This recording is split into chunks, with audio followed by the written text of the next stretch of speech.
शशांक भाऊ, तुम्ही जे बोलताय ते खरं आहे ना? खरंच होईल ना माझं काम? यो शशांक बोलला म्हणजे काळ्या दगडावरची पांढरी रेग आहे.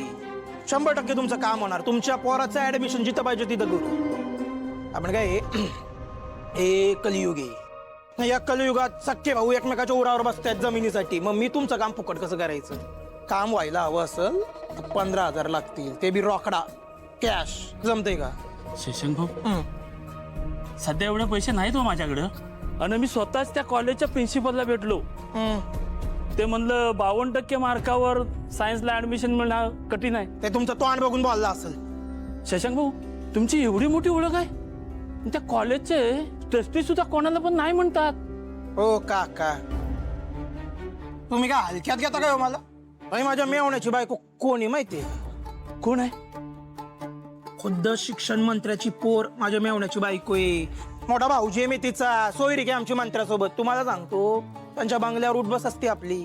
एक फोन आला ना बंगल्यावरून तुमच्या त्या प्रिन्सिपलला, तर हादरल ना. काय? मग शिक्षण मंत्र्यांची मुलगी तुमच्या नात्यातली आहे? इशय आहे का? पण भाऊ, एवढे पैसे कुठून आणू मी? गरीब आहे हो. नका उगा तो आणि छोट करू. दिसतंय गरीब आहे. तेव्हा काय आहे, शिक्षण मंत्र्याची सोयरी की आमची, त्यामुळे समाज कार्याचं बहाणे आम्हाला. तुमच्यासाठी म्हणून 12,000 करतो, पण त्यापेक्षा 1 रुपया कमी करणार नाही. जमतंय तर थांबा, नाही तर निघा. माझ्याकडे 5,000 रुपये आहेत. हा असू द्या. हे ऍडव्हान्स म्हणून ठेवा. उरलेले बाकीचे पैसे पोरग्याचं ऍडमिशन लेटर झालं ना की लगेच तुमच्याला आणून देतो. हा नाही बापा, राहिलेले द्यायला विसरू नका. हा, आपण आता घरी गेल्यावर काय करायचं म्हणजे, जे काही डॉक्युमेंट आहेत ना, मला व्हॉट्सअप करा. आजच काम उडवतो तुमचं. हा, आता बघत बसू नका, निघा. येतो मी. या या.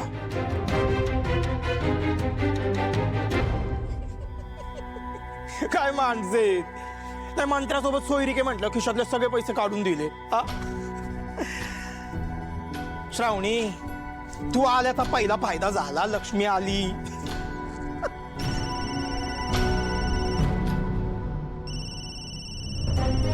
हो,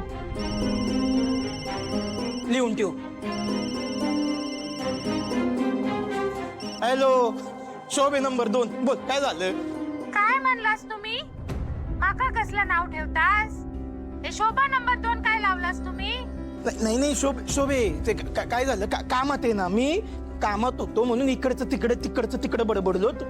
तू अगं तू नाही समजलं, तुला नाही समज. तू बोल काय काम आहे? का फोन का केला? विसरलास ना?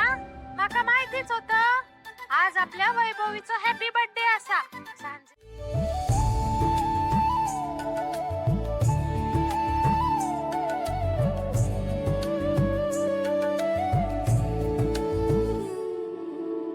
श्रावणी बाळा, खरंच तुझं लई कौतुक आहे बघ. घरात एवढा लोकांनी तमाशा केला, तुझं मन उदास झालं, पर तरी बी न खचता तू एवढं समज जेवण बनवलंयस. खरंच लई भारी. हे अख्खं जेवण तुमच्या लाडक्या सुनेने एकटीनं नाही केलं. तिच्या या बैलाने पण तिला मदत केली आहे जेवण बनवायला. शोभे, तुझ्या तोंडून कवा तरी कधीतरी कुणाबद्दल तरी कौतुकाचे शब्द ऐकल्यात का ग? हा, तुला तर फक्त कष्टावरती पाणी फिरणंच माहितीये. म्हणजे करायचं यांनी आणि टोम ना आम्हाला प्रत्येक वेळी आम्हीच वाईट का अण्णा? अण्णा, अहो श्रावणीला जेवण बनवण्यासाठी मी फक्त मदत केली, बाकी सगळं तिनंच जेवण बनवलंय.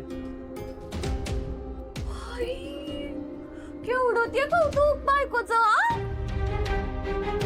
आम्ही तर म्हणतो एक कामच करा, तू आणि श्रावणी उद्यापासून रोज जेवण तुम्हीच बनवा. काय अशी पण तुझी तर नोकरी पण गेले आणि दिवसभर बायको बरोबर गुलू गुलू गुलू गुलू पण करता येईल.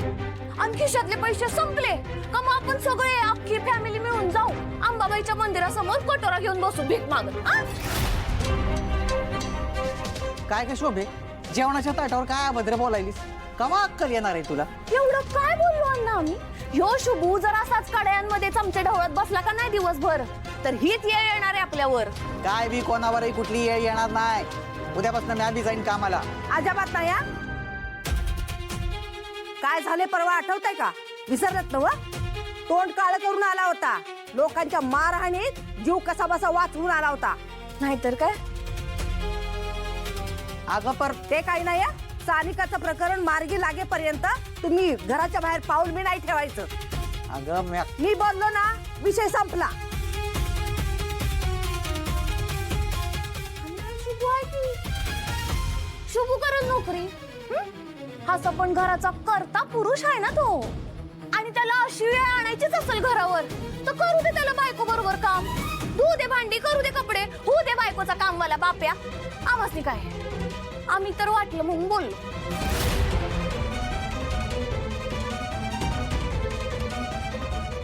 वर कुठं निघालास? दुसरी नोकरी शोधायला. आणि तसं बी आता या घरात शांतता कुठे राहिली आहे? ऐक ना शुभ, जेवण जा.